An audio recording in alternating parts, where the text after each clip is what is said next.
Good day, and welcome to another AI podcast at digitVIEW. Where innovation meets insight, machine learning to responsible AI. Okay, let's unpack this. We often think of intelligence as, the highest peak of biological evolution, the capacity for abstract reasoning, for language, for designing these incredibly complex social structures. It's what happens in our specialized, sophisticated human brain.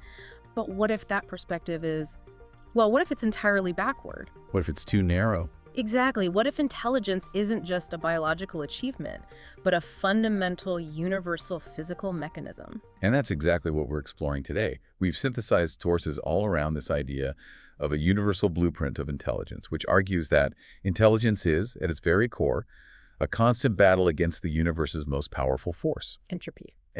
So the mission for you, the listener, is to really understand how all complex systems, from ant colonies solving optimization problems to the latest silicon AI networks and even turbulent financial markets, how they're all utilizing the same foundational process to adapt, to survive, and, to persist.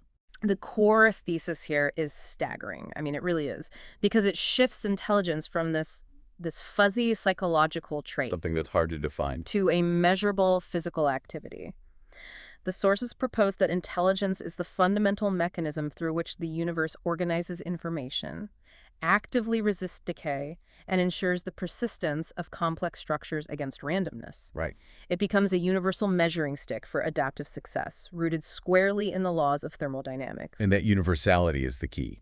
The only way this works is if we define intelligence based on the physical laws that govern all adaptive systems, completely decoupling it from biological substrates. So it doesn't matter if it's carbon or silicon. Doesn't matter at all. This transdisciplinary view will, I think, force you to see cognition and adaptive capacity absolutely everywhere, in biological life, in artificial systems, and critically, in large-scale systemic operations, like global trade or ecosystem health. It's about recognizing the pattern of survival wherever it manifests itself. Okay, so if we are going to ignore the human brain as the gold standard, we have to start with a rock-solid, substrate-agnostic definition. We need a new foundation. So how do the sources redefine intelligence universally? They shift to what they call an ontological definition, which really focuses on function, not form. So intelligence is defined as the capacity of a system to create, to update, and to deploy internal models of its environment in order to make accurate predictions and achieve specific goals. Just think of it as having an internal map that continuously gets refined based on incoming data. I see. So that map could be a bacterium sensing a chemical gradient to move toward food. Yep. Or a human predicting the trajectory of a thrown object. Or even a large language model predicting the next word in a sentence. It works across the board. And it's the constant refinement of that map that really defines its quality. Now, here's where we ground that abstract idea in hard science, and this leads to the central aha moment of this whole deep dive. The physicalist approach. Intelligence is, fundamentally, about the energy expenditure required to resist decay. Let's break down that concept of resistance. When you say decay, you're really talking about entropy. Precisely. Entropy, in physics, is the measure of disorder or randomness. If you leave any complex system alone, a machine, a civilization, a messy room, it tends toward its state of maximum entropy. It decays into predictability. Right. It falls apart. An intelligent system, however, actively expends energy to produce observed deviations from that expected high-entropy behavior. It's the energy cost of creating structure and meaningful outcomes against, the relentless tide of universal disorder. So intelligence is the organizational cost of keeping the universe from making your system messy. That's actually a beautiful way to frame it. It really is. And the sources bring in Claude Shannon's work here, which is usually just associated with, telecom and information theory, right? Yeah, that's where he started. Shannon's information entropy, which you'll see is just the letter H, it measures unpredictability or surprise associated with the source of messages. Okay, surprise. So if your internal map of reality is constantly causing you surprise, you expected the sun to rise in the west, for example, your system's information entropy is very high. An intelligent system, through the process of learning, actively works to minimize its internal entropy by understanding and modeling the structure of the world. So it converts that potential surprise into reliable, repeatable prediction. You've got it. That's the whole game. That makes perfect sense. The less surprised you are by the world, the more accurate your model and the more intelligent your system is. The universe is a noisy channel, and intelligence is the filter that finds the signal. And the more structured and accurate your internal model of reality is, whether it's a predictive language model or an organism's immune response, the lower your observed entropy and the higher your potential for adaptive success.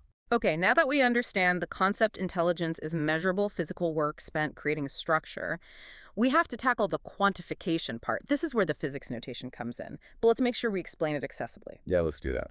If they're comparing an ant colony and an AI, what are the core thermodynamic parameters they're using to measure this cognitive work? This is really the genius of this transdisciplinary framework. It provides a universal scale. Right. So the first parameter is maximum entropy. You'll see it written as Hmax. Hmax, got it.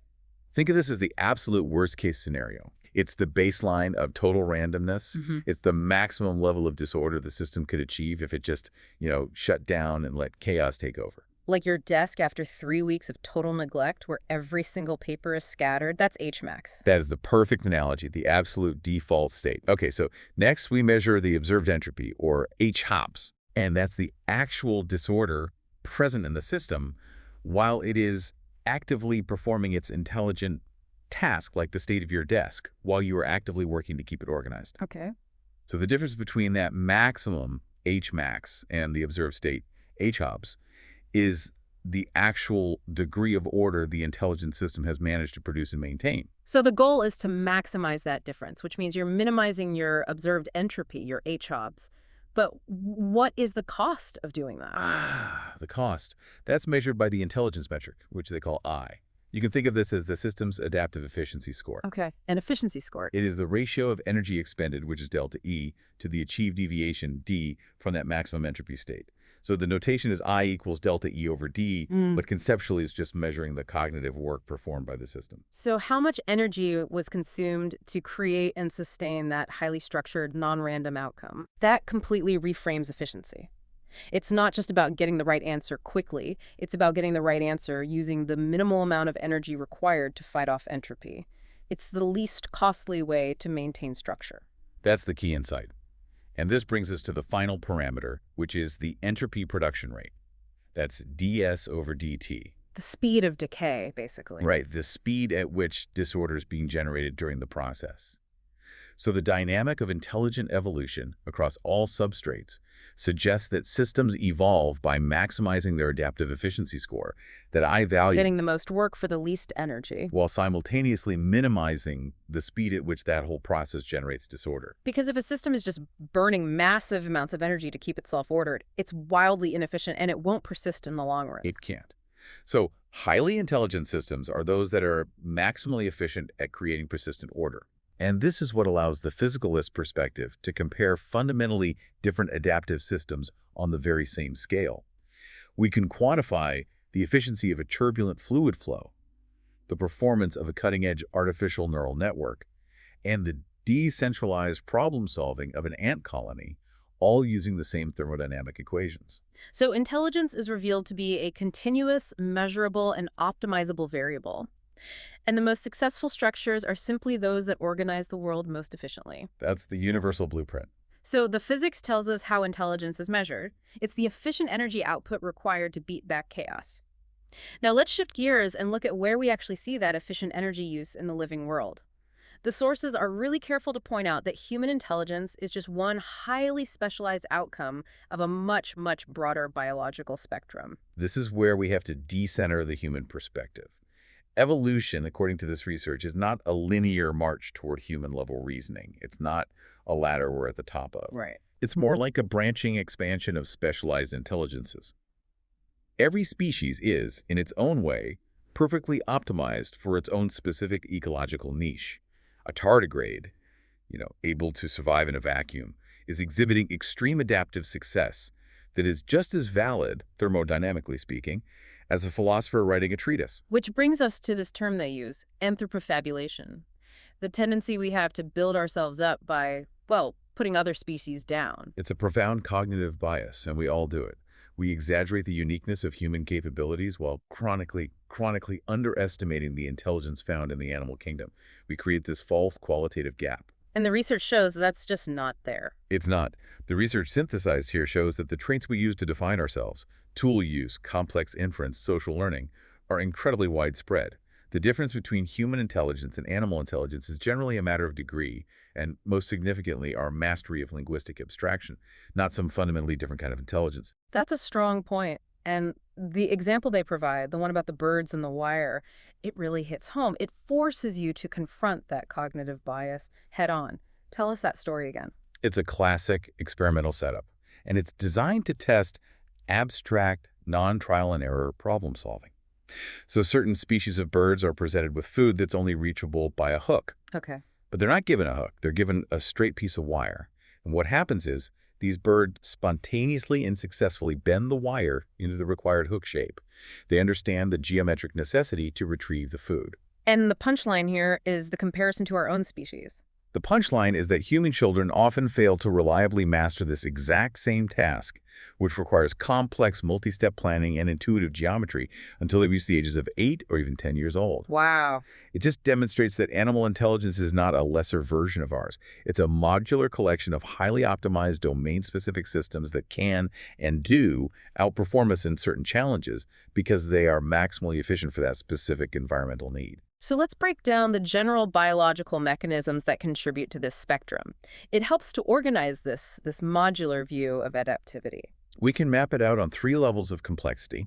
At the absolute foundational level, you have sensory motor loops. Oh. These are just fast, reflexive responses to immediate environmental stimuli. They're optimized for rapid, low-cost survival. Think of a single-celled organism moving away from a toxic chemical or toward a food gradient. Immediate action, minimal cognitive overhead. That's the basic programming for survival. Exactly. Moving up a level, you get associative learning. This is the capacity to link a neutral stimulus with a predictable reward or a threat. Pavlov's dog. Pavlov's dog is the classic example. This mechanism allows a system to build a basic predictive model of future environmental states. If the bell always precedes the food, the system can anticipate. This is a massive evolutionary leap, converting that surprise into expectation. And then the highest tier, which is the one that really defines us. Symbolic representation. This involves high-level abstraction, the creation of symbols like mathematics or language, and most critically, linguistic transmission. This is the adaptive mechanism that allows for the preservation and really the exponential growth of knowledge across individuals and across generations. It's how we prevent knowledge entropy. The information doesn't die with the individual. It persists. And it's this symbolic transmission, the ability to share and preserve knowledge, that causes intelligence to migrate away from the individual and into the collective, leading to what they call cultural intelligence. Right. Our species' superpower. It is. Cultural intelligence is what allows human populations, without waiting for slow genetic evolution, to immediately adapt to any environment on Earth, from the extreme cold of the Arctic to the extreme heat of the Sahara, by leveraging the collective discoveries of the past. The whole system, the sources champion, this RESRH-AI framework, it views this cultural intelligence as a dynamic living system that is constantly revising its internal map of the world. And this cultural evolution, it scales up to the level of planetary consciousness, to the noosphere. The noosphere, yeah. Essentially, it's the sphere of human thought. Every major innovation, from the moment our ancestors first mastered fire 1.5 million years ago, up through the invention of writing, the scientific revolution, and the launch of communication satellites. All of it represents a maturation of this collective thought process. So the sources define the noosphere as what exactly? A layer. As a distinct planetary layer of human consciousness that now actively functions to regulate the stability of the entire biosphere. Our collective intellect is now, de facto, the Earth's chief governor. That's a heavy thought. It is. But intelligence doesn't just centralize in the noosphere or in individual brains. It also decentralizes completely, which brings us to swarm intelligence, or SI. I find this so fascinating because swarm intelligence proves that high levels of adaptive success don't require high-level individual cognition at all. Not at all. SI manifests in these decentralized, self-organized systems. Think of swarms, flocks, colonies. You have simple agents, each following a few local rules, and together they can generate staggeringly complex, intelligent global behaviors that none of the individuals could ever calculate or comprehend. So it's an ultra-efficient way to achieve massive order at a very low cognitive cost. That's right. And the core concept driving this efficiency is stigmergy. It's an obscure word, but it perfectly describes how collective problems get solved without a boss. Stigmergy. Okay. Stigmergy is coordination achieved through the environment itself. It is indirect communication, where the trace left in the environment by one action stimulates the next action. The language of the swarm isn't spoken or chemically communicated between individuals. It is literally written and read in the environment. Wow. So the environment itself acts as the computer's memory and its coordination network. Precisely. And the ant colony is the perfect chemical computer to illustrate this. As ants forage, they lay down pheromone trails. If an ant finds a good food source quickly, the path is short. Then strong. And strong.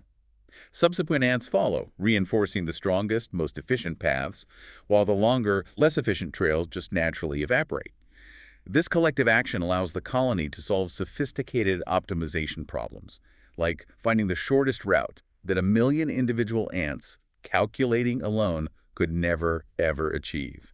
That is maximized adaptive efficiency in action. What other examples of this decentralized stigmergic coordination do the sources highlight? Oh, we see it in highly coordinated biological systems all over the globe. Beehives, for instance. They don't have a single queen making all the foraging decisions. Right. They use the elaborate waggle dance, which is basically kinesthetic signaling, to collectively debate and decide on the best nest sites or food sources. They actually reach a consensus through a democratic process driven by energy efficiency. A decentralized decision-making process. That's incredible. Then you have bird flocks, the murmurations, which appear so fluid and coordinated. They just follow simple local rules based on visual alignment and speed relative to their immediate neighbors. So it's the bird next to them. That's it. And this produces incredible aerodynamic efficiency and makes them highly effective at predator evasion. A global adaptive success achieved by purely local interactions. And even bacteria. Even down to bacterial swarms. They use a molecular communication method called quorum sensing. They wait until the concentration of signaling molecules reaches a quorum, and then they synchronize their behavior, launching a coordinated collective defense against immune attacks or antibiotics. All of them are intelligent adaptive networks maximizing order through decentralized rules. So we've found intelligence in physics equations, in branching biological evolution, and in these decentralized swarms. Now for another astounding non-brain example, one that's right inside our bodies, the mammalian immune system. The sources call it the sentinel intelligence. It absolutely deserves that title. I mean, when you look at it through the lens of computation and adaptation, the immune system is perhaps the most powerful example of non-neural intelligence we have.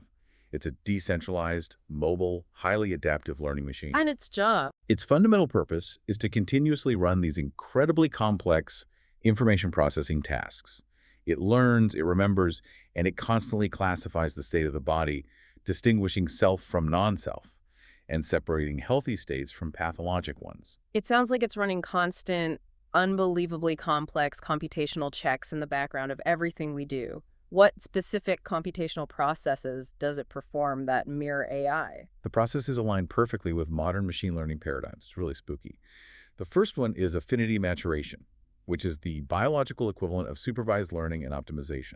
Okay, supervised learning. So when a B cell encounters a new, unknown antigen, an invader, it doesn't just try to fight it off.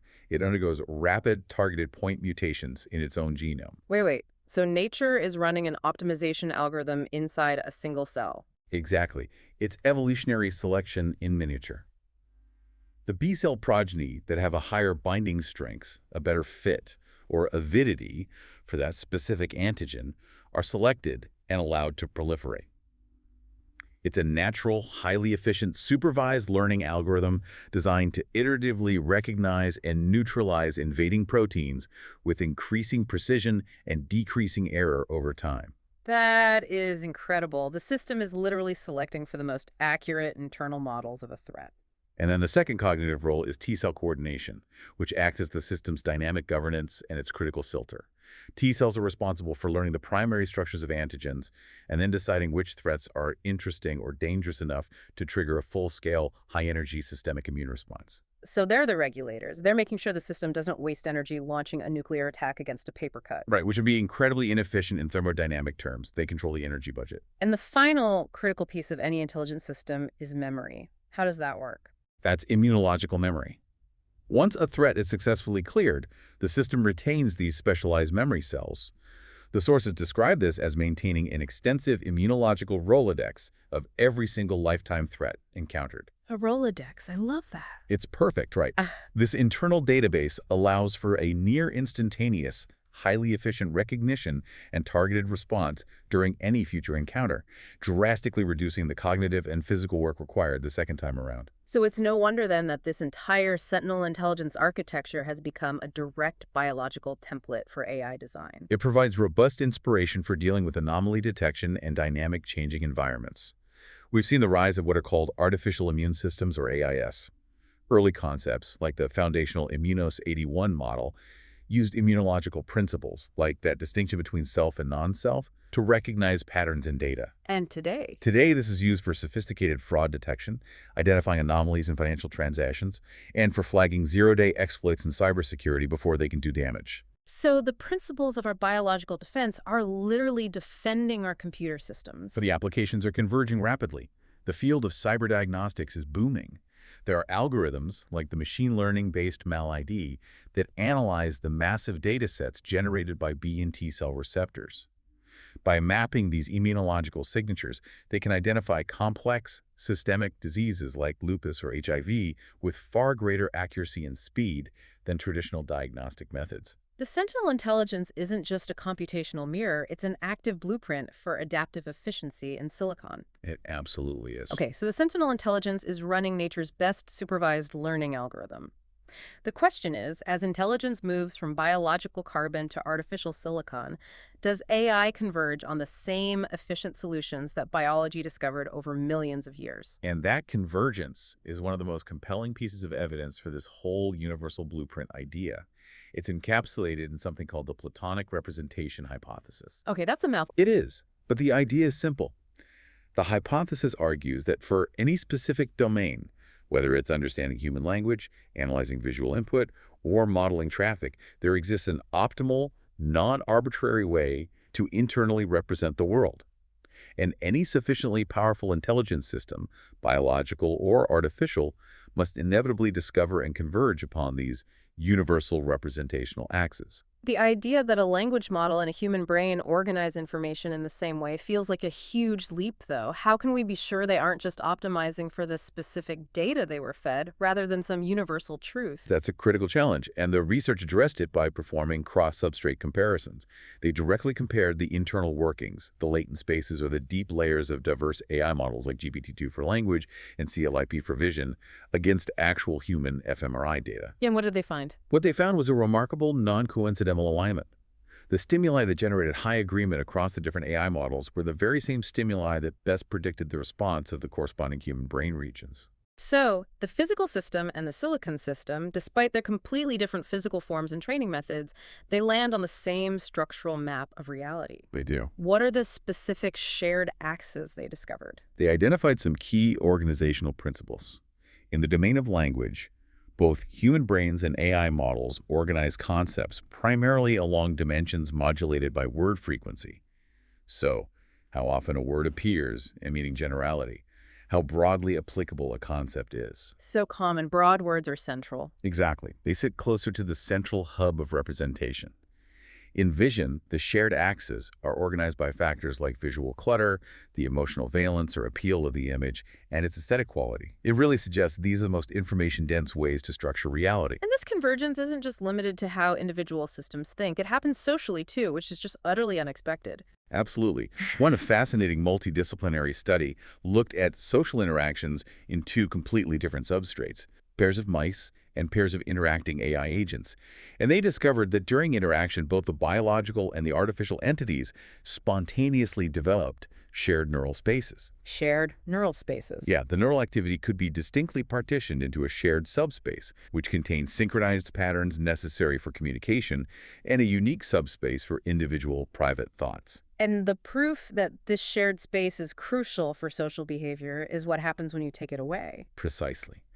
When they disrupted these synchronized, shared components in the AI systems, it led to an immediate and catastrophic failure of social behavior and coordination. It's powerful evidence that successful adaptive social interaction, a cornerstone of collective intelligence, is physically driven by these shared neural representations, regardless of whether the system is made of carbon neurons or silicon tensors. Okay, let's zoom out from the individual and the swarm and look at the largest collective system we have, global financial markets. The sources characterize the economy as a complex adaptive system, a CAS. The market is a textbook CAS. It's a dynamic network of millions of interacting, heterogeneous agents, traders, investors, banks that self-organizes. Prices aren't static. They are the real-time, instantaneous reflection of the massive, moment-by-moment information flow across the globe. And here we come full circle back to the physics from section 1. We're talking about economic entropy. That's right. Economists like George Rogan long ago linked the economic process to thermodynamics. Market stability is a direct function of how efficiently and how fast information flows, how fast it processes those Shannons of information we talked about. And because markets are always pushing for maximum efficiency and minimal entropy. They become highly sensitive. They're prone to phase transitions, crashes, or booms, where a very small initial shock can cause a massive sudden structural shift. And now we are integrating highly efficient AI directly into this hypersensitive, complex system. While it's great for improving fraud detection and credit decisions, the sources highlight that this introduces profound systemic vulnerability on a global scale. The vulnerability arises precisely because AI is so good at converging on the optimal solution. The primary risk is what they call algorithmic correlation. Okay. If hundreds of different hedge funds are using AI models trained on similar data or based on similar underlying principles, they will all respond identically and simultaneously to a market shock. They all decide to sell or they all decide to buy at the exact same microsecond. That collective one-way trade volume executed at lightning speed is what triggers rapid market shutdowns and the flash crashes we've already started to witness. It's homogeneity creating fragility. And the second risk? Opacity and governance. As investment strategies migrate to these opaque, black box, AI-driven hedge funds, regulators are left monitoring a system whose intelligence they can't actually explain. Without transparency identifying systemic risk, the collective failure point becomes virtually impossible until it's already too late.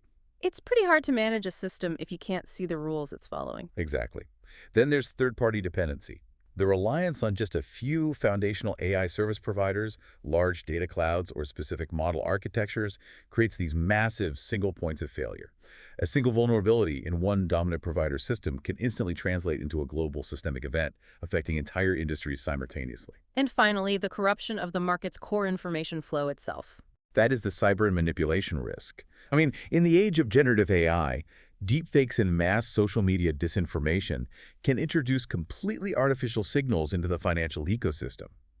These synthetic signals distort the true market intelligence, causing billions of agents to react violently to fabricated news events, testing the integrity of the CAS's decision-making in real time. So the very systems designed to increase efficiency are, at the same time, increasing global fragility. A dangerous paradox. This leads us to the critical final section. We have to study how intelligence fails. The sources stress that across machines, ecosystems, and societies, rigidity and homogenization are the universal predictors of eventual collapse.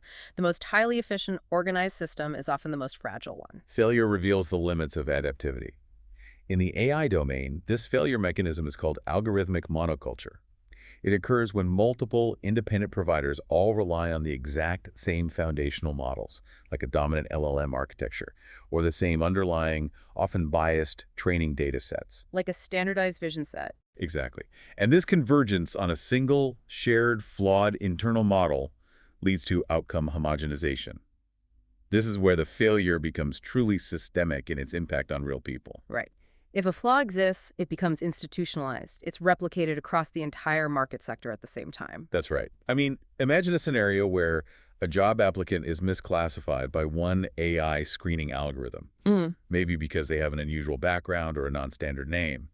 If all the other competing firms use the same underlying model, that single homogeneous flaw effectively bars that person from the entire job market. Their exclusion is institutionalized at scale. It is. We saw similar issues in medical diagnostics. Studies show that machine learning models trained on unbalanced data sets consistently produced more homogeneous and often more negative diagnostic outcomes for patients with darker skin tones compared to the results from diverse groups of human dermatologists. So the human experts, because they brought varied experience and maintained diverse diagnostic perspectives, actually retained a superior form of adaptive intelligence than the uniformly trained AI. That's it.